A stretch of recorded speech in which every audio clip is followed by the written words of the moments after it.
झलिया तो मां के सां अज इकरार न कजो यार। ये मोहब्बत धोको धोको दुनिया इन त ज़माने ते एतबार न कजो यार। अली गुलसांगी सचवा चवंदो जे चङो भयो त कंहिंसां प्यार न कजो यार। अज वेही विचार कयो छो तो साम्हूं प्यार कयो अज वेही विचार कयो अज वेही विचार कयो छो तो साम्हूं प्यार कयो तुंहिंजे करे जग सारे मूं सां रोए जो तकरार कयो अज वेही विचार कयो छो तो साम्हूं प्यार कयो।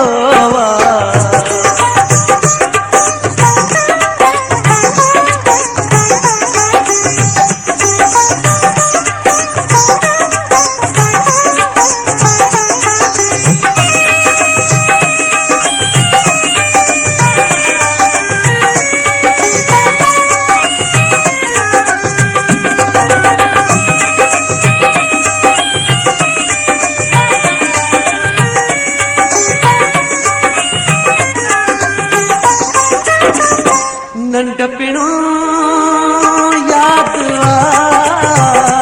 गॾु तो सां घड़ियो पोइ मूंखां मिठा तूं विछड़ी वए पोइ मूंखां मिठा तूं विछड़ी वए ॾई छोड़ो वॾो कीअं आए वरी ॾई छोड़ो वॾो कीअं आए वरी तूं अज़ाबनि में जिंदड़ी वए कैदो तुंहिंजो इंतज़ार कयो अज वेही विचार कयो छो तो साम्हूं प्यार कयो तुंहिंजे करे जग सारे मूं सां छोए जो तकरार कयो।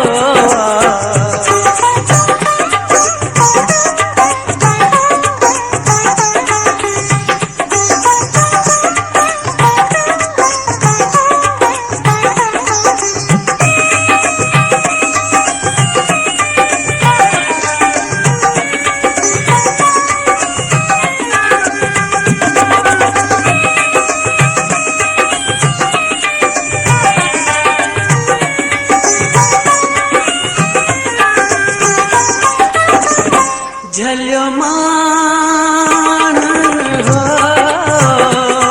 न अच है दे मुझस न मगर आयुस तो दे मुझस न मगर आयुस तो दे सजा तो दे अचण जी ॾाढी मिली सजा तो दे अचण जी ॾाढी मिली विधो मुक़दर मुखे लो दे तोखे मूंखां धार कयो अज वेही विचार कयो छो तो साम्हूं प्यार कयो तुंहिंजे करे जग सारे मूं सां छोए जो तकरार कयो।